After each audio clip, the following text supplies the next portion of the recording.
Hi, good morning, good afternoon, and good evening, everyone. Welcome to the APS Events Digital Citizenship Mini Summit. We're being proudly supported by ASA for Education. So thank you very much, ASA, for supporting this event. We're very excited to welcome Tim Evans, who's in the screen here with me now. Hi, Tim. Hi, James. How are you doing? Good evening from Hong Kong. Very good, very good. Shortly, we'll be seeing Katie Steen. She'll be joining us in about 30 minutes, and then I will be running out this event in approximately 1 hour from now. Tim, thank you for joining us. Quick intro, of course, Tim, I've known you for several years now. We've met many times at the live Google Summits. For the last year, it's all been online. Very topical subject of digital citizenship. Everything is online. Anyway, how's your school year been, Tim? Brilliant. We're countdown now, so we've got three days left. It's been eventful, as I think it has been for everybody, but it's flown by, hasn't it?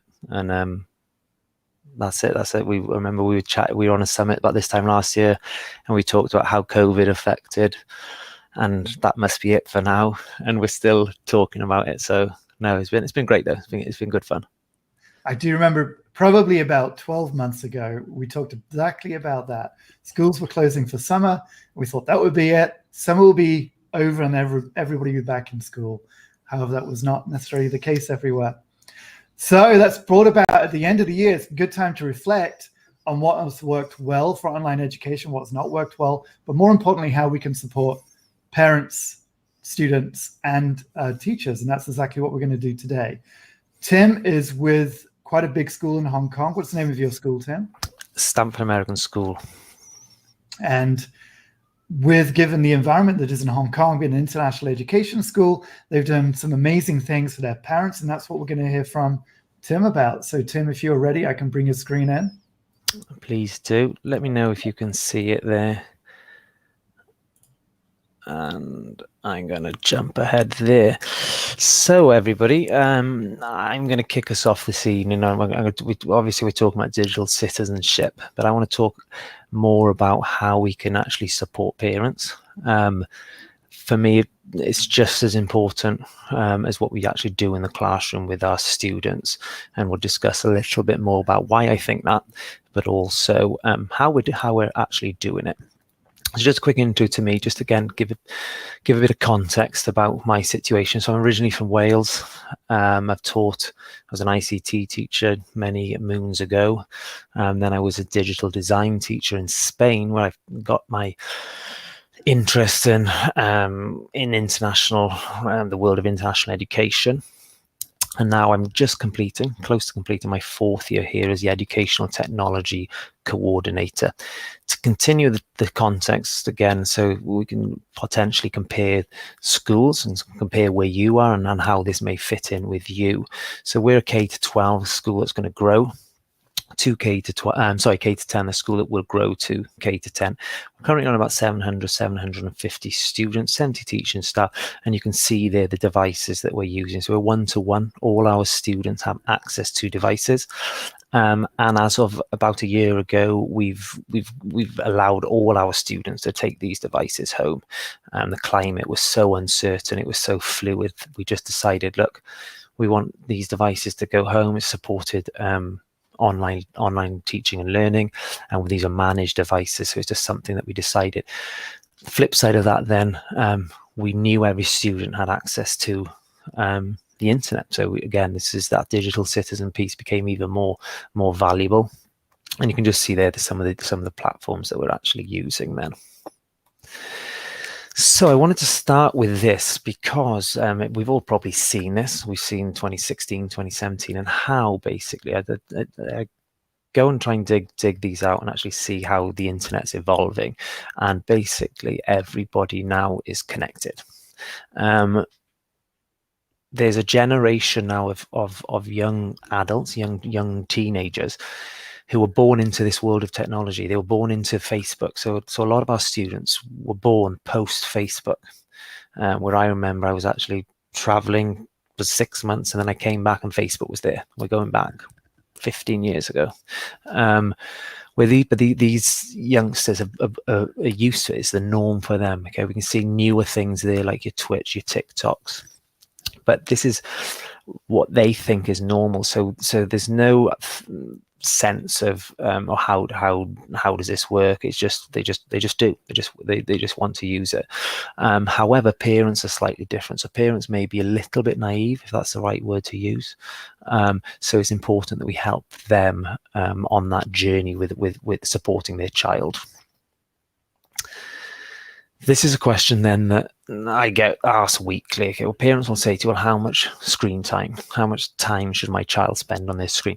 Well, this answer has changed just in the last year, 18 months, hasn't it? Because everything that we seem to be doing from this event is all on the screen. So what we're trying to say to parents, that we don't want to put a number on it. It's more important about what are our youngsters doing on their devices. Are they creating things? Are they coding? Are they building apps? Are they even playing around with GarageBand? Or they creating presentations, graphics and things like that? That's completely different if someone's just sat there scrolling through TikTok or on Instagram or taking selfies and things like that. It's completely different use, and that's what we want to highlight. And this is something that we mentioned to parents, that they need to be aware of what their child is actually doing with their device. So it's not just something that we just say to the parents, you need to do this and off you go. And in the same way that we don't just expect teachers to turn our students into the perfect digital citizens, it's important that we have this triangle, we have this relationship between the families, the school, and the students. Okay, sometimes it's a lot more difficult, depending. We all know those great families who are ever supportive, and then we do know those families that we never saw till graduation. So it's important there's constant communication. We'll see as I go through some of these slides, some of the ways that we look to communicate, and we'll discuss different ways of communicating, in the sense that different parents may react or may respond to different forms of communication. So we need to try and cater for all. We want to empower parents with the tools they need. We need them to understand the tools that they also have available to them to support this, and at the same time then educate parents and give them the skills and the information they need to do this. Okay, in the same way that you would upskill a teacher to teach a digital citizenship curriculum, it's the same thing that we have to do with parents. Okay, also I think when I look at that triangle, each side is equal, isn't it? So there's just as much importance on the family, the school, and the student itself. So I just thought it's quite nice to highlight that, and we can see how it works. So importantly, and this is what I really wanted to share with you, is what are we actually doing? So we have newsletters. Okay, these are a weekly head of school newsletter. We have weekly, bi-weekly whole school newsletters, grade level newsletters. We have blogs end of every week that are more specific to grades. So lots and lots of communication going out by newsletters. We have information sessions. Potentially 2 years ago, they were all in person, but now things have changed. So we have to adapt. We have to offer them webinars. We're upskilling parents as well on how to use the tech. Okay, and this is something that it's important when it comes to the students learning content and learning curriculum as well. We want them the parents to understand the tools that they're using there. Highlight weeks. So we have our digital citizenship week in the same way that we may have a global citizenship week or a sustainable development week and things like that. We've now adopted a digital citizenship week just like that. And then I've just got at the end, then we're always available. We're there to support our parents. They've got our email addresses, there's phone numbers if needed, so they can actually get hold of us. And it's something that we highlight. We want them to be aware of that. So right at the beginning of the year, we share with our parents the tools their students are using in school. Okay, the tools that they're using for their learning. Okay, we want the parents to understand that if they see their child using a device and they see these certain tools, okay, there's tools there for coding and robotics, there's tools there for creativity. So we want the parents to understand this. At the same time, then we'll offer support to the parents so they can actually grow and understand how these tools work. Okay, so again, that's something that we look to do. So if a child is at home and needs a bit of support potentially on Seesaw, on Keynote, or AR Maker, whatever it is, the parents potentially have some skill, especially now that we've moved online and all of a sudden the potentially isn't the support the child would get if they were in the classroom. Common Sense Media, I want to highlight this as well. Katie's going to be discussing more about this.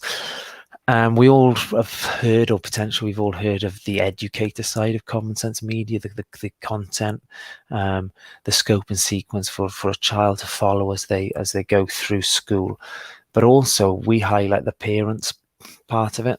There's a page there where a parent can log in, so they can customize Common Sense Media.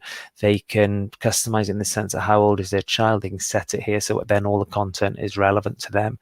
They can search movies and they can read a little bit of a review on the movie, books, games, apps. This is such a powerful and such a resourceful area for parents to go to find out advice and just to get to know a little bit more about technology. And what's great as well, it's easy to access via all the social media platforms as well. So, but again, we let parents know this, okay, in case they're on Facebook, which the majority of parents are, or if they're on Twitter, they can quickly just go and follow and then get regular updates. Here's just an example of some of the webinars that we do. We get parents to come in. This one specifically on digital wellness. Okay, but we wanted to give them, again, that skill set, give them some skills. What this also does, and it's important to have at the end of these kind of webinars, is time for conversation. It sparks conversation between parents.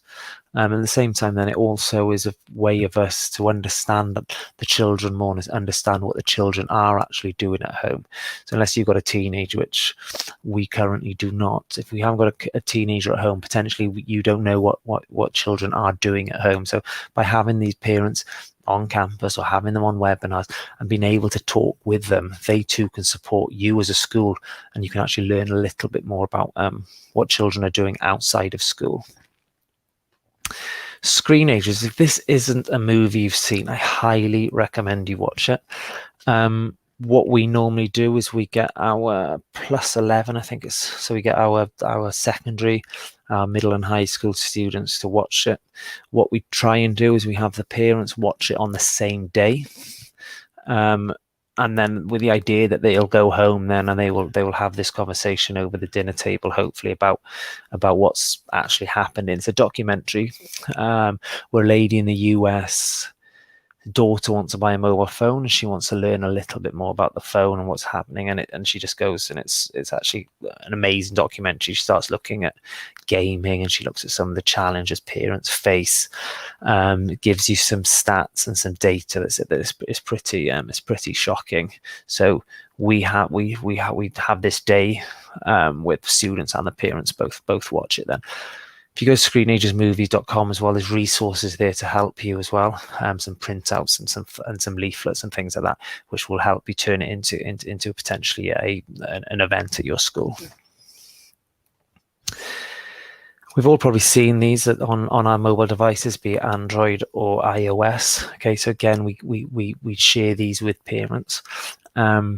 Google Family Link and your iOS screen time. So parents are aware that they do have the power, if you want to give it that word, they do have the power to monitor and manage how their child uses a device. We always say to parents, they'll come to us and say, oh, my son's always in bed watching YouTube at 1 a.m. And then for me, it's the question of what device are they using? How are they accessing it? If the device was potentially purchased by the parent as well. So if you've got an 11-year-old with a mobile phone, we want parents to understand that they're well within their rights to monitor use of a device at home. This comes then, that has to be a conversation between the child and the parent, obviously. So, but this is again an opportunity for conversation and for the child to potentially share with the parent what they're doing, and vice versa if need be. This is something that we do as well. We have parent tips. Okay, so I'm just going to go through a couple of these really quick, but you can see that we share about Common Sense Media. We share about Calm, so apps that they could potentially use. I mentioned Family Link there. Safe YouTube, how to use YouTube safely. A couple of little tips there as well on using specific devices. Quick links to email addresses. This is clickable as well, so it's a simple and easily accessible newsletter for parents. Here's another one where we look at safe search engine for our young kids. Okay, we've got Kiddle there. We talk to them about Be Internet Awesome, and I know James will be looking at this later on in the summit, and we share this with them again with clickable links and resources. So again, it's something there hopefully for every parent to find. Here's one I thought I'd share around Christmas. We always get that question, what can you buy a kid for Christmas? Well, here's a couple of tools that we're currently using in school. Potentially we got the age there and they might want to go and purchase it. If we click, it's clickable and it links them to Amazon, I think. So again, this is just newsletters. Again, it's just building that relationship between the school and the home. Potentially 15% of parents make use of this, and potentially 10-15% of parents will watch screenagers. But before you know it, you build up all these channels of communication, and hopefully then you are hitting as many of the parents as possible. Something we do, and I mentioned this to James before, we share this before every large holiday. Okay, 9 ways to tackle screen time, the idea of tech talks and device-free bedrooms, charging devices all in one area, deviceless evenings. And what we sometimes say to parents is like, pick 3 and concentrate on those 3 over that holiday period and turn it into a habit. So all of a sudden, one academic year, 3 major holidays, they've hopefully adopted all of them. Okay. And again, this is customizable, or it's adaptable to a family and their current circumstances. One thing we always say to parents is they need to lead by example. So if it's device-free bedrooms, it's the same for parents as well. Something we do, okay, if you're on Twitter, I'll check out Kerry Lee Beasley there. She's put together this a few years back. I believe it was March Media Month. We kind of adopted it. We did one year we did March Media Month, one year we did May Media Month. So this is one of your, where I mentioned highlight weeks. This is a highlight month. So if I was just to pick out one there, teach yourself one new thing that you can do online and share with your child. Okay, so you're doing that on the 16th. Go to the 4th, play a video game with a family member. So what this is doing, it's sparking conversation again. Okay, you're learning about your child. Listen to a podcast with your children. Write down 3 things that you are grateful for that mobile devices make possible. Do this with your child. Okay. Kerry Lee was great putting this together, but the fact that she shared it and she's made it accessible to all, by all means, check it out and see if this is something you can potentially adapt at your place. Wanted to quickly share this. So this is more for parents and children to connect and do something together. This is very similar, but this time it's the creative side of things. Okay, so record news interviews together, go on a scavenge hunt together, strike a pose twice, take photos together. Okay, but look at emoji. So this is something else. So again, this is something potentially that a parent will look at, they could potentially adapt it, and they could use it at their home. That's it. There's a load. I'll share this with you. There's quite a lot of ideas there, but I think it's important for us as educators to stay up to date. First of all, it was important that we stay up to date with what's going on in the world of technology. Then the second point, I think, is probably the most important, is the communication side of things. Even more so now in the last 18 months with everything going on in schools, it's important that parents feel that we are there. We're there to support them. They're not isolated. They're not on their own. So what we've done is, and I didn't even mention it there, we've also put together pre-recorded videos. So we just send them out, and they're potentially like webinars, but they're more asynchronous. So we've done things like that. So you've got your newsletters, you've got your challenges, you've got your tips, you've got your webinars, you've got your in-person sessions, you've got different things like that. So look at what you're able to do, and then see how you can adapt it then. And the last one is we just have to work together. It's important that as educators we work together in a school, but it's also important that we work together with parents. That is it. I've gone through that pretty quick. Like I mentioned, I will copy that in and I'll put it in the chat. By all means, reach out to me. You can see you got my Twitter handle there, and hopefully there's something of value for you. Thank you, Tim. Yeah, absolutely. Everybody follow Tim on Twitter. He's a prolific Twitter user. He's always there. I just want to loop back to a couple of things you mentioned, a couple of interesting things. Of course, we talk about digital citizenship and skills to empower kids, children, students. And then we talk about the controls, the ability to obviously view and then control their behavior on the devices. Where do you stand on those controls to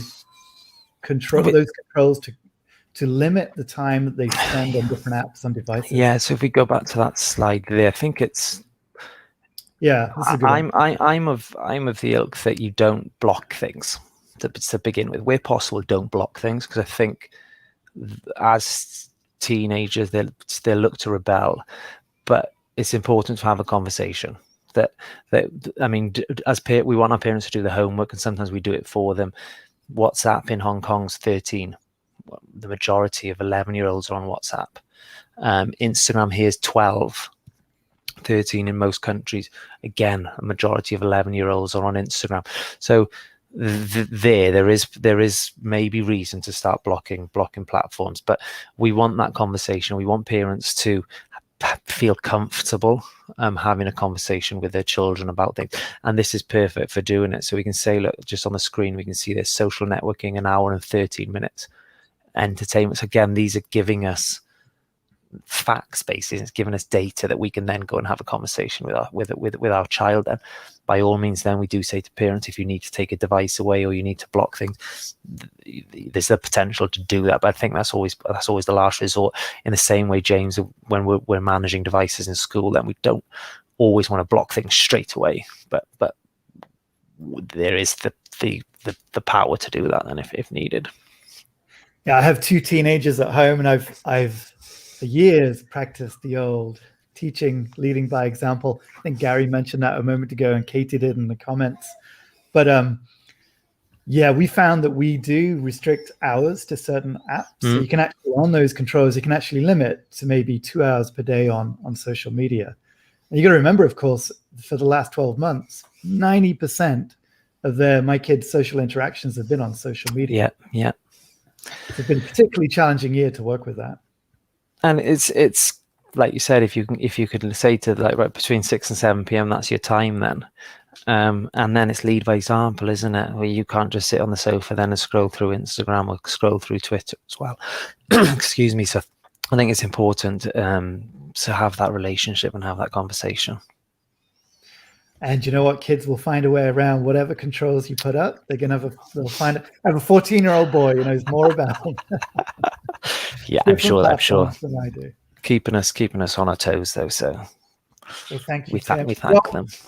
You did announce something pretty exciting a couple of weeks ago, and we weren't planning to talk about this, but I wanted to introduce it because I think it's pretty awesome. So, Tim, what have you been working on recently? Do share. Yeah, so just with a couple of friends, colleagues here, we've been looking at, it came from a conversation about a year ago about how we gather data in schools and how we, most of the data we gather is academic related, isn't it? It's your math, your reading and things like that. So a colleague of mine outside of education says, oh, so what are you doing for things like well-being? And I said, well, currently there isn't too much data gathering or things like that. We interview and we build that idea of relationship, but there's nothing there solid. So long story short, we've developed an app that measures and analyzes audio. So it takes audio and it breaks it down to pauses, tone, the speed, any gaps, stuttering, and with the use of machine learning, then it grows and understands the child. So after about about 8 or 10 recordings of no more than 30 seconds. It gets a good grasp on a child's speech pattern. And then what it can do then is it can flag potential talking points that you maybe want to go in, and you can bring in intervention then. So it's just a way. I mean, it's something that it's called Speako. Check it out on Twitter. If you can't find it, check it out on my Twitter feed at Speako EDU. And the idea is if nothing comes for it other than we start having conversations about what we're actually doing with the technology. Machine learning's there. So we're looking at how we can use it. If anyone's interested, I'll get in touch and I can sort you out a demo and get you on an account. Brilliant. Thank you, Tim. Hopefully we can get you back in a few weeks when you've had a bit of a rest, and we will get you back to do a quick demo online. It sounds amazing. I think it is a bit of a missing piece, isn't it? Because we're collecting all of their written work, through documents or sheets or sites. I mean, we're looking at, we got APIs in now, gathering audio in Flipgrid, we're gathering audio in Seesaw, Google Classroom, Google Meet, so that the audio's there. It's not something different to what we're currently doing now. We're just looking at how we can actually use it meaningfully. Awesome. Thank you very much, Tim. Appreciate your time. Thank you. What time is it there now in Hong Kong? The time now is just coming up to 9:30. I don't know if you heard a baby crying in the background, potentially. She did kick off about 5 minutes ago. Time to go back to work. Yeah, it is. Tim, fantastic for joining. Hey, we'll make sure we have all those links in the description so you can see Tim's slides and, of course, all about Speako. Brilliant. Thank you, mate. Have a great evening. Cheers. See ya. Well, thank you, Tim. And next up, I'm going to bring in Katie Steen to the stream. Hi, Katie. Actually, Katie, you're just on mute. There we go.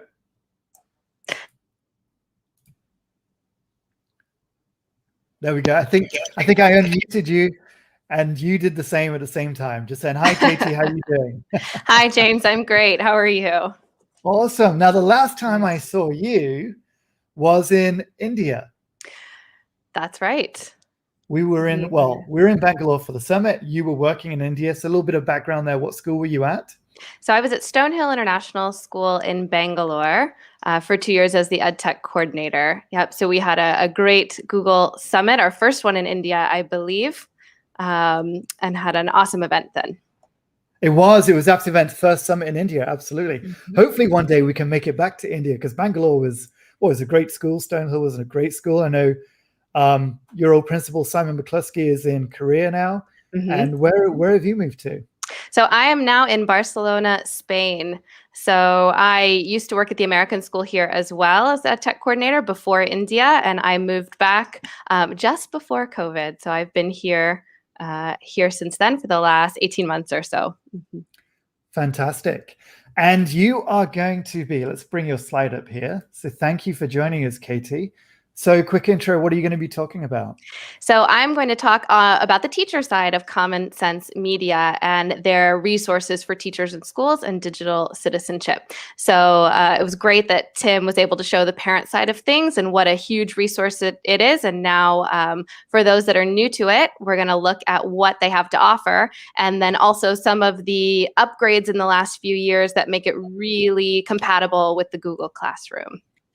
Brilliant. I mean, everybody says when they talk about digital citizenship for schools and for teachers, they say just go to Common Sense Media. Really looking forward to seeing these updates, Katie. I'll let you go ahead. Okay. So again, so I'm Katie Steen, and this is where you can find me. If you want to connect, I'd love to hear from you after the session. And we're going to look at an intro to just Common Sense Media. And there are so many tools out there for digital citizenship, but a lot of them are in many different places. And I know James, I think, is going to be talking about Google's resources themselves, and they have some awesome things as well. But Common Sense Media has really been a game changer and a lifesaver for schools and teachers over the past 10 years or even longer in terms of the curriculum that they provide. As a EdTech coordinator and tech coach in international schools, a big part of my job was to help schools figure out our approach to digital citizenship and how we were going to integrate that and bring that into our curriculum. And it can be really overwhelming to figure out where to start. And we often don't have a ton of time to dedicate to lessons and to time that we can spend. So sometimes that means that I, as a tech coach, would come in and offer lessons. Sometimes it's training teachers and giving them the tools they need to bring in digital citizenship into their classes and their lessons when it matters, when it's applicable, and when they have the time to do it. And so Common Sense Media's curriculum was really huge because they offer so much that you can bring right in, that you can use and implement right away. And we're going to look at what they have to offer and how things have changed. They've brought out updated lessons over the past 4 years. So if you've been using them for a while, you might remember some of their PDFs that they had, which were great. But if you wanted to use them in Google, you had to do a little bit of work yourself. And now they are aligned with Google and ready to go. So we're going to look at that. And then my favorite tool is Pear Deck and how I use Pear Deck to supercharge the digital citizenship curriculum. So as we looked up before with Tim on commonsense.org, you've got great resources for parents, but we also have this awesome educators tab here, which will get you into everything you need to deliver a really robust and planned out digital citizenship plan and curriculum for your students. So you do need an account, so you can log in to access those things. So you'll sign up with a Google account, but everything is free. Everything's available for you. So we're going to look at digital citizenship. So here we have our digital citizenship tab. You can find all the same resources that Tim mentioned for parents are great for teachers as well. Ratings, reviews on educational apps, movies, content, video games, all the rest. But we're going to look at the curriculum today. So when they say that they have everything you need to teach digital citizenship, they are right. And we're going to scroll down and find curriculum all the way from kindergarten through grade 12. And it's fully aligned, it's research-based, and it's very robust. So you can just get ready to go. So middle school is my favorite age group to teach and is so crucial for this digital citizenship topic. So we're going to start there and look at some resources from them today. Okay. So when we click into grade 6 through 8, it's going to bring you to the whole curriculum. And so you can filter and take a look at what grades that you want. And they've broken it down by grade, so by the US kind of curriculum, into 6th, 7th, and 8th with 6 lessons per grade that are really well distributed over some of the main themes that are really important with the digital citizenship. So media balance and well-being, privacy and security to your data online, your digital footprint and who students are online, relationships and communications between others, cyberbullying, digital drama and hate speech, and then even news and media literacy. So tackling fake news and tackling how students can be critical thinkers with what they encounter all the time online. And it's broken down into 6 lessons. So it's easy, it's manageable, and it's not an entire course you need to dedicate. They are lessons that you can pull in to advisory, to homeroom, to a Friday at maybe 6 points throughout the year to break it in and to start those conversations. So when we look at each lesson, it is a very robust lesson plan. We have a UK version if you'd like. Most of the resources are also in Spanish. There are lots of resources in other languages, so they are pretty available and accessible to as many people as they can. We have our learning objectives, and then we have our specific lesson plans. So it gives you timings, warm-ups, activities, and even so much as direct instructions for what to do. So if you are a teacher that's overwhelmed, if you're a tech coach that needs to help your teachers do lessons themselves, since you can't be in every class all at once, this is about as supportive as it gets in terms of high quality lesson plans that you can give teachers to use with students. Okay, so we have all of the material that we need all the way through our activities. Okay. And if you'd like, you can take this as a PDF as well. So you can print and access these as paper copies if you need them, or if you need them on the go that are ready to go for you. So additionally to the lesson plan and to all the instructions that you need, all of your handouts are ready to go, your slides are ready to be implemented, and they are all in Google Tools. So our lesson slides are ready to go already in a Google slide. And so those are able to be presented directly from here if you want. So you can click and go and present this information. You can see they're beautifully designed.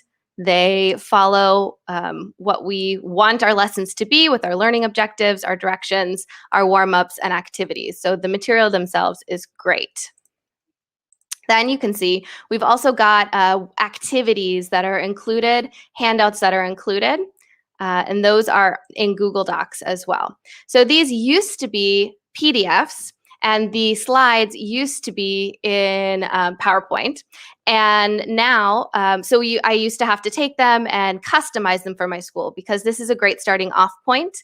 But the power is customizing them to your students and your parents in your school. So moving these into a Google format made life so much easier and really upped the value for teachers being able to use this, especially if you're a Google school. So now everything is, so this is a copy that I made. Okay, so we can see this is a view only option that you get. You can make a copy of the presentations and of the activities. And then you have your own copy that you can edit, you can customize, you can distribute to students who can complete them then on Google as well, especially if you're using something like Google Classroom to distribute. Okay. Then, even better is finding ways to assess. So as Tim was talking about collecting data, it's really interesting to be able to gather data on digital citizenship and on how your students are understanding digital citizenship, how they're using devices, and learning some from them. And so Common Sense Media also has handy lesson quizzes that will give you some assessment at the end of digital citizen lessons to see what's sticking and to see where students are in terms of their understanding of the topics that you're discussing. So we can see the quizzes are a couple options. So you can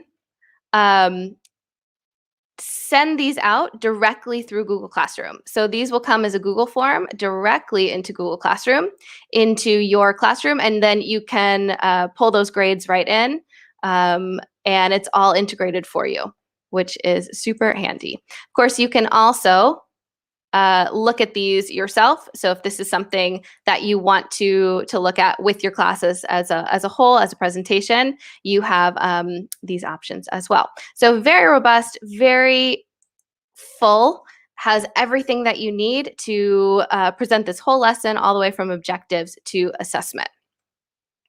Then on top of that, as Tim was mentioning, how important it is to take this information and go give resources to families as well, because the reality is that so much of managing students' digital lives, it has to happen from home. There's only so much that can be done at school. And so helping to facilitate those conversations is really crucial. And parents, in my experience, parents are really desperate for help and support and resources to start these conversations. Because if anyone, as a teacher or a parent, has ever tried to talk to a teen about their technology use or their screen time, that can be it can be an emotionally fraught conversation. So having resources and tools is so important. So Tim shared some great ones, and Common Sense Media has some great ones as well. So they have some lovely, with each lesson, they have family activities. Okay, so activities that parents and students can do together. So these are things that you can send home with students and have them lead. So have them lead the activity with their parents, or in parent sessions that you have, offering these up for parents to lead these conversations as well. Okay, they have media tips. So our tips for helping kids balance their media lives. So these are built with parents in mind. They're meant to be provided for them. And again, virtually or as a PDF. And then another really great accessibility tool is offering these materials in different languages. So a lot of their materials, they have translated into different languages. So for international school teachers, anyone who's working not in an English-based or Spanish-based country, there are a lot of resources in some major languages that will be really helpful to send back to parents. So a lot of things that they are offering. Okay, so this is what it is. And this is all the materials in the curriculum that they have ready for you to go. And so these are things that you can send to teachers if you're a tech coordinator or a principal, that they should feel very confident that they will be able to implement right away. All the material, the information that they need to lead students through thought-provoking activities, to hit all of the themes that are really important for common sense for digital citizenship in our schools today. And we've seen that it's beneficial that we have Google and we can take their slides and we can take their devices, their docs, and customize them for our own purposes and for our school and our students. But my pet tool, my favorite add-on for Google is Pear Deck, and I have talked a bit about Pear Deck with Apps Events before. So I just want to show you a little bit of how you can really use these slides to amp up and supercharge the activities in your classroom. So we'll look at a lesson, so a grade 7 lesson on my immediate use of personal challenge to see how we could use Pear Deck to add in some interactivity. So I'm going to go ahead and launch Pear Deck. And if you're unfamiliar with Pear Deck, I know you can go back to, I think, several probably Apps Events webinars that are on YouTube and learn a little bit more about them.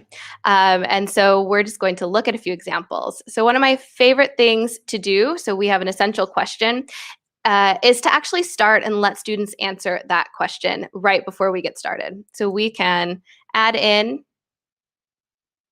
a text response and have our students start our lesson just by writing in their response and getting to see what student strategy already is for finding media balance. Again, some things like that comes correct already with warm-ups and directions and information for students. And so these are some things that I love to actually bring in Pear Deck and bring in written responses and have students work right on the slide and do that. They might also have a fun drawing slide with this one. So if our activity is to open up your backpack and take a look at everything in it. Maybe we give students a fun opportunity to either make a list, they can do a written list, but maybe they can draw a picture or bring in some emojis of their ideas. So you can really bring in a lot of activities with Pear Deck and bring in the slides that are already there for you on Google and make those pretty interactive. And so I want to show you a few examples of ways that my students and I have used them in our class. So a great one activity that they used to have on paper is having students take a look at these pictures and think about what they have. And so with Pear Deck, my students are able to caption that photo right there, see each other's, and vote for their favorite ones. We look at learning objectives, and I like to have my students actually pick which one they're most interested in learning about today. So using the 1, 2, 3 choice, multiple choice responses, they can choose and we can see where people's interests are. We can also use a draggable slide to have them drag themselves to which one they're most interested in learning about today. We can bring in, especially if you are hybrid or virtual, Pear Deck is a great way to share videos with students, bringing in some ideas, giving them ideas to think about as they're watching. and even to write in maybe some of their responses as they're taking notes as they're watching videos to share later. Okay. Using highlighting. So this is an example of an activity in one of the worksheets. And so we're looking at ideas of how apps can be designed to either be helpful for you or to be harmful for you. So thinking about apps and designers that design things to keep us drawn in or design apps to help us to maintain our media balance.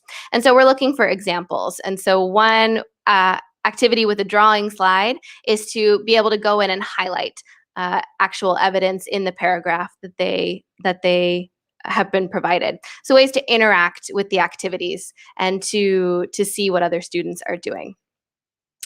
This was a fun activity that is part of the curriculum, and that is to plan your perfect day. So giving students an idea to plan if they had the perfect day and they could do anything they want in 24 hours, what would that day look like? And this is a basis of how to balance our time and to think about how much of that time was spent with technology and how much wasn't. And I loved some of my students said that they would wake up and watch YouTube while they ate their breakfast, and they would spend the next 14 hours on their Xbox, and that was their day, and that would be the most perfect day that they could think of. And so this was originally either you could turn and talk and have that as an activity or write out what they did. And opening this up into a drawing slide was a fun way for students to either draw, and a lot of them used emojis to represent their day, and that was a lot of fun for them. So Common Sense Media has so much to offer. It's ready to go. It's exciting for kids. And then to even supercharge it a little further, Pear Deck is a great, fun way to bring that in. So we have draggable slides to start conversations about media use and to get students thinking and exploring, and then talking with their peers in that session. Okay. Then another awesome thing that Common Sense Media has going on is so they have all of this in Google Slides and Google Docs, and you can use those and then use something like Pear Deck to bring it out. But if you are using other tools like learning.com or Nearpod, if you are a Nearpod school and you're using that as your digital presentation software, they have partnered with Nearpod and learning.com to have all of their curriculum in a Nearpod format, so those lessons are ready to go for you. So Common Sense Media is really doing everything they can to make things available, to make things accessible, and to make it really easy and supportive for teachers and schools to bring in a robust digital citizen curriculum all the way from kindergarten to 12th grade and give you what you need to make it as easy as possible to start having these conversations, supporting your students as they navigate this really tricky topic. So, James, I think that's all I have for you today. Awesome. Thank you, Katie. That was absolutely fantastic. A lot of information there, Katie. I've got to say it was all absolutely amazing. But I wanted to focus on just a couple of things you were talking about. And specifically, knowing that you've worked in India and obviously Spain and elsewhere, what have you noticed? Have you noticed any differences in approaches to digital citizenship by parents or by schools? Just for example, between Spain and India, what differences have you noticed or challenges have you noticed? So I know that one of sometimes, yes, the perspectives are different, and what parents want and how the approaches to technology use can be quite different. And I know when I was working in India, a lot of our parents of our students in that international school were really number one, very interested in blocking and shutting things down. And that was definitely, and our even our IT department and staff, that was often a conversation, is how can we block so that students don't have access. And as we talked a little bit about that before, unfortunately, the reality is that kids are smarter than us with a lot of this stuff, and blocking it rarely achieves what we want. And so having those conversations to talk about how to have those conversations with students as the first part, and how to talk about how to make good choices and how to evaluate what students are doing online instead of thinking about blocking, because it's also a false sense of security. I feel that teachers think and parents think if it's blocked, then that means they don't have to talk about it anymore and they don't have to worry about it. It's blocked, and that it's not a part of our day. But that's just not the reality. Number one, students are finding ways around it, probably wasting a lot more time trying to find ways around it than actually using whatever app they're not supposed to be using in the first place.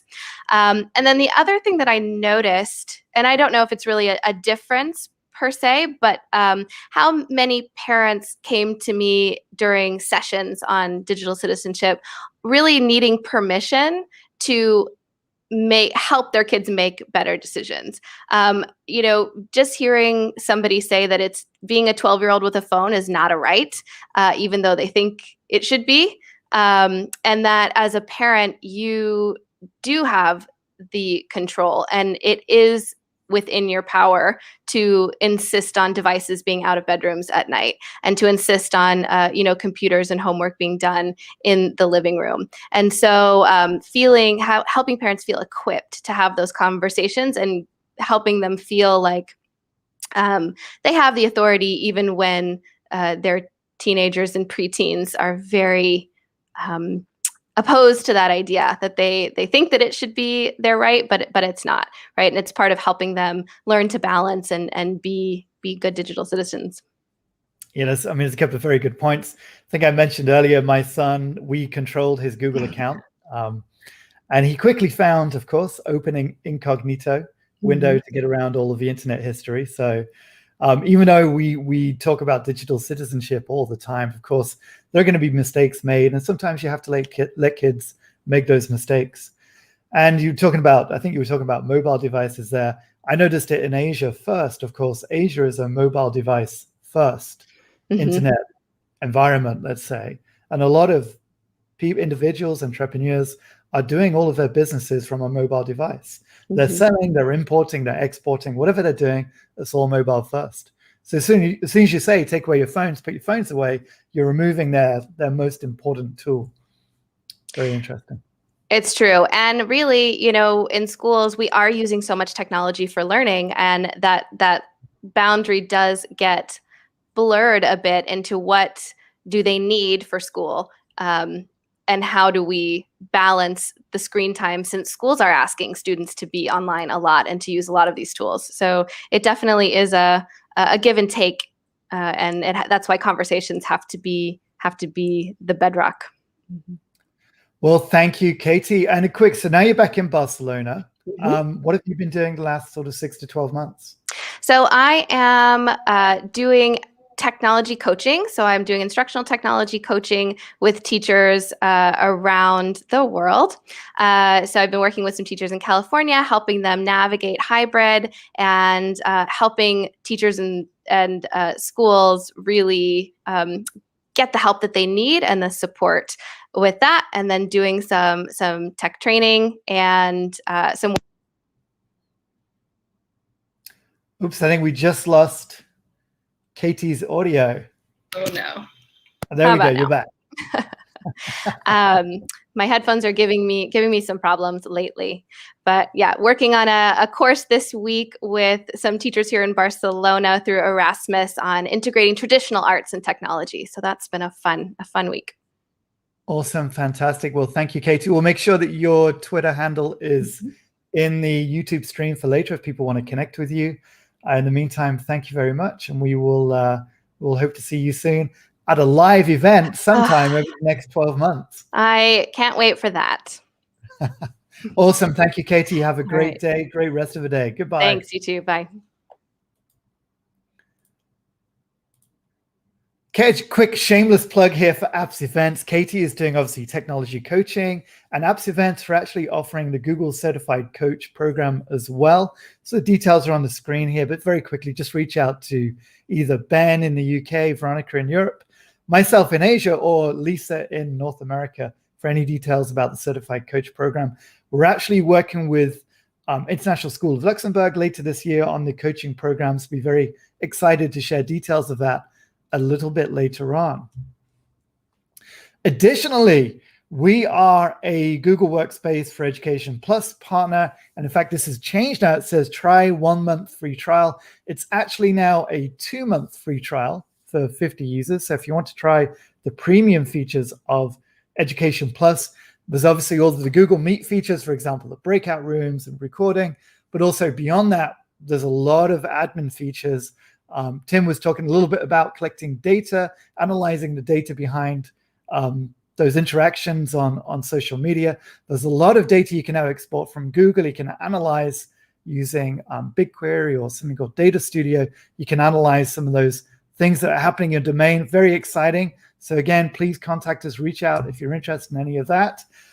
And another shameless plug, Apps Events, our sister company, I would say, AE Learning Lab, is an ISTE certification partner. Here's an example of one of the ISTE certifications we've got coming up later this year. This is for ISTE Africa, beginning in October, with the amazing Kim House and Bogdan Kopel. We also have the amazing Tara Linney leading our ISTE California efforts as well. So we're very excited to share those in the future. Okay, what I wanted to do was to just talk a little bit about some of the amazing resources that Google have as well. So just 1 second to get my window up here. Here we go. So yeah, just a little bit of a chat about some of the resources that Google already has. And we're going to talk about the Applied Digital Skills curriculum in a moment, Be Internet Awesome, and Digital Citizenship and Safety course finally. So sort of in order here, Applied Digital Skills is an amazing set of lessons which are ready to go, similar to the Common Sense Media lessons that Katie was talking about. The Applied Digital Skills lessons we'll see in a moment are very easy to run.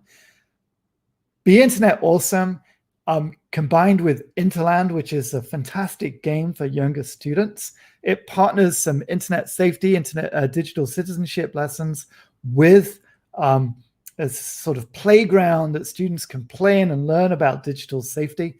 We'll have a quick look at that. And finally, the Digital Citizenship and Safety course, a great getting started guide to digital citizenship and online safety that you can take a look at. So moving on, why are we here? Well, really the answer to that is 2020, 2021. Who would have thought that the environment would change as quickly as it has? You know, a year ago we were saying limit the screen time, and now it's impossible to draw that line in the sand and limit that screen time. I mean, I have 2 kids at home. They're teenagers. They're in middle school and high school, and they're online constantly for their classes. And then they finish their classes for the day, and then they're online for their homework. And then they're online for their social media, for their interactions with their friends. And then they're online for YouTube or Netflix to watch their movies. Where do we stop? So really it's about reframing the digital citizenship and control idea. Applied Digital Skills is a fantastic and free video-based online curriculum that prepares students for a growing number of jobs that require basic digital skills. So if we think about all of those basic skills that we're using docs and sheets for, Applied Digital Skills is there to help. As a curriculum designed to equip students with practical skills that will help them succeed at school, the workplace, and in life. So if we're thinking about students who are maybe newer to Google or maybe in middle school, there's going to be a lesson here to support all. All of the lessons are project-based learning. It actually says here over 120 hours. It's way more than that now. I think there's 170, maybe 180 lessons which are available. We'll dive in there in a moment to have a look at the lessons. Video curriculum provides step-by-step instructions. So you can go through these. Everything there is ready for you. Apart from running through the lesson before you use the lesson with your students, you really don't need to do much prep. The lesson is all there ready to go. It enables you to work with individuals, small groups, or larger groups. It's up to you, and it covers all of the apps, all of the tools that Google offers. Here's some of the skills that you can share with your students. Obviously, there's internet search is covered, and spreadsheets, but other things such as coding is in there, and website publishing as well. But they all tie into practical life skills, the 4 C's, obviously, but also thinking about budgeting or research, group decision-making. Not an easy one, that group decision-making, creating presentations, resume writing. There's a lot of practical skills tied in there as well. There is another ISTE connection here as well. It's been reviewed by ISTE, and it's got the ISTE seal of approval there. If you click through on the curriculum, you can see that. Here's just a comment from a library media specialist. Likes how the curriculum demonstrates the tech is in all fields. It gets kids ready to create and connect what they are learning to real life. We're going to dive in there in a moment. The 4 C's are covered. Just wanted to show this screen very quickly. So here's one of the sample lesson plans, and you can see it's got the learning objectives there. You've got the duration for this lesson plan. Remember, it's project-based. These are not going to be 30-minute lessons. It's a full project that you can share with your students. And it's got all of the materials are linked in there as well. All right, let's have a quick look at what this looks like. So if you go to applieddigitalskills.withgoogle.com, we'll share the link a little bit later, you'll end up with the screen here to teach and learn practical digital skills. And you've got 4 areas that you can go to. Obviously, we got a teacher area, which we're going to go into in a moment. There's the student area. There's a learner area for anybody independently wanted to learn these skills, perhaps older students or graduated students. And then there's a parent or guardian area as well, which is great. Definitely share that parent guardian area with parents in your school. Clicking through to the teacher area, I'm already logged in here, so it probably won't ask me to log in. But the very first time, you will need to log into your account. A quick overview here to how or why the applied digital skills work. Quick overview there. And there's also just a very quick rundown of the most popular lessons. You can see the most popular lesson here is making art with Google Sheets. We had an amazing summit a few months ago talking about art and Google Sheets. So we'll link back to that. Write an if-then adventure story. We're always talking about that. You can use that in Google Slides, of course. So these are all here ready to go if you need some tips. And there's some simple filters here as well. So job and life skills you can filter on, or remote learning, probably a very popular one the last few months. What we're going to do is we're going to go straight in there and click on Start Now. When you click on Start Now, you're going to your area for the Applied Digital Skills lessons. And of course, this is my Apps Events account. There's not much training happening in this account. But what you can see here, you would see your classes. So obviously, you've got your middle school classes, your high school classes. You'd have those lined up. So it could be a grade 8 class, could be a grade 9 class. They would all be listed here. But more importantly, we got our browse lessons at the top. It's probably looking a little bit small. Let's zoom in there. We have browse lessons, and then we have teaching resources as well. On the right-hand side here, you can see connect to your dashboard with Google Classroom. This is all synced with Google Classroom, so you can add your lessons to Google Classroom at the same time. Let's have a quick look at the teaching resources. So under teaching resources, you got everything here that you need to teach your digital skills. We've got your Getting Started guide just here, so you can click on this to get your Getting Started guide. More than that, we have a Guardian's guide here that you can share with parents and guardians. Have a quick look at that. So this is the guide that you could perhaps share in your school newsletter. We heard from Tim earlier, his school's parental communication is very important to their digital citizenship program. So here's a Guardian's guide to applied digital skills. I'm obviously not going to go through this, but there's loads of information here. And of course, you perhaps, depending on the country, you might want to have some of this, some of the highlight tips here translated for your parents. Back in here, of course, we've also got a classroom poster, which you could, of course, put up in your classroom to share more, highlighting more of all these posters are here, highlighting more about what you're doing with applied digital skills. And of course, this is all free from Google. It's fantastic.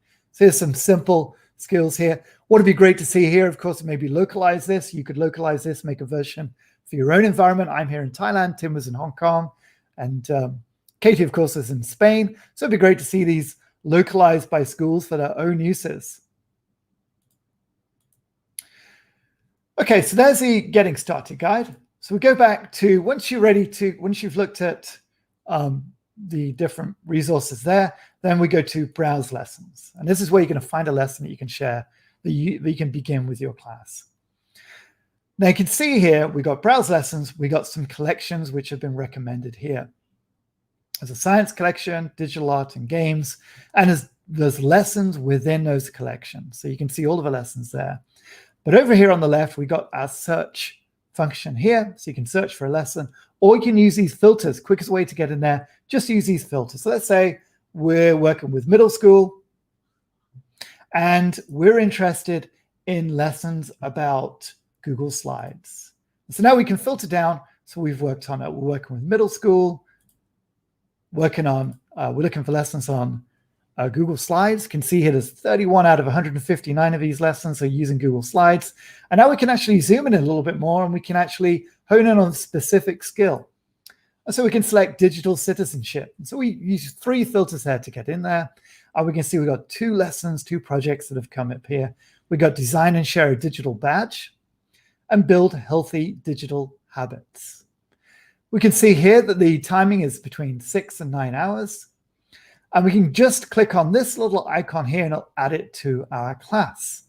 You can also share it directly with Google Classroom. So you're probably, if you're looking at these Google tools here, you're probably using Google Classroom with your students. So you can share this directly to Google Classroom. I'm going to go ahead and just add this to my class now. Give it a moment here to sync. I'm going to add this to my class. And then we will see that lesson is added to my class. And just give it a moment to work away. And here it is. Okay, we can see we got the Build Digital Habits lesson has been added here. And we can see we got 4 activities. What we can do now is we can actually see, we can view the materials for this lesson. So click through, you can see you have your lesson plan. You have a sample rubric, which is fantastic, a great way to evaluate to support you in evaluating your student work. Certificates of completion. And of course, you can actually download these videos to your device locally so that if you are suffering with a spotty internet connection, or if you're concerned about that, you can have all of those videos on your device to play with your class. Just very quickly, again, we did see a sample of the lesson plan. If we click through to the lesson plan here, we see, again, we mentioned earlier, you have your learning objectives and your duration. So it's a modular lesson, total of 6 to 9 hours. Of course, you're not going to run through with 6 to 9 hours of lesson here. We're going to break this up. And it lists the materials that you would need for this lesson. And then it goes into the outline of the lesson. So everything is here to run with. What I'd recommend is, of course, definitely read through the lesson plan before you're going to go live with this with your students. And also watch the recommended videos as well. We saw a link to those videos a moment ago. So again, you've got your lesson plan, you've got the videos, you got the rubric. The rubric's linked here as well. So a quick look at the rubric for this lesson. Here's a rubric. And of course, you can customize this for your own use as well, but a rubric is ready to go. And if you know what you're doing, of course, you can upload this you could customize this and upload this directly to Google Classroom. So that is a sample of applied digital skills. You can see it's all ready to go there. Next up, we're going to have a quick look at, so close all of these tabs.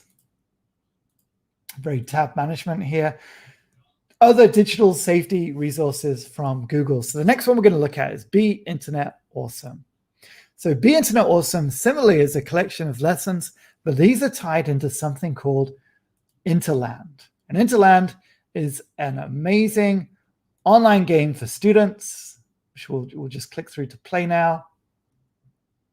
It's an amazing online game for students that they can click through and they can learn about simple skills themselves. Now, what's great about the game is you don't just send students away to play the game.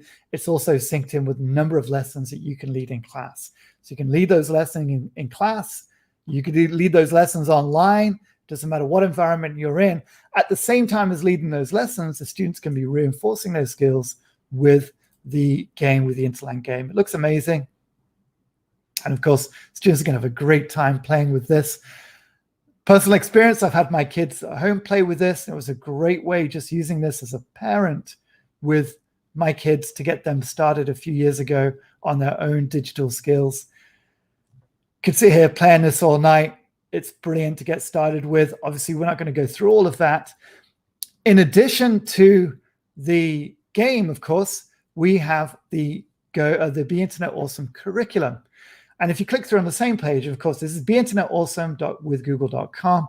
There is a Be Internet Awesome curriculum, which looks a little bit like this. It's a PDF that's ready to go with, let me just zoom down to the lessons here, with a series of lessons which tie into Interland. You can see it's nicely color-coded here as well. Sharing with care, don't fall for fake, secure your secrets, maybe just zoom in a little bit here. We've got the themes just down here. Again, all of these activities and lessons are ready to go. Just click through to the first one here. So sharing with care, we've got a series of activities and the same thing here. We've got our objectives listed here as goals for students, and we have the standards address. Now, we mentioned ISTE a couple of times today. These are the ISTE standards for educators and the ISTE standards for students. These are a link to the student standards from 2016. I think there's been a couple of updates since then. And it goes into vocabulary, and then, of course, the activities and lessons that you can run through with your students. Again, this is packaged and ready to go. So you really can just pick this up. This PDF is available on Be Internet Awesome, all ready to go. So we've got two amazing resources there to use with your students with a slightly different angle. And lastly is this Digital Citizenship and Safety course, specifically for teachers and learning how to teach students about digital citizenship. And this will be a great one to share with your teachers if they're looking for somewhere to get started. Again, this curriculum is all online, specifically directed at teachers. It goes from teaching students, online safety, savvy searching, staying safe, and managing your online reputation. So 5 simple units here, and I think there's probably about 90 minutes of content. That's a great lesson for teachers new to digital citizenship or just getting started. This is a great one to share out. I will be sure to share the links to this in the description a little bit later. Okay, well, thank you for joining us. Just 1 second, I want to bring up the screen of our amazing presenters from tonight.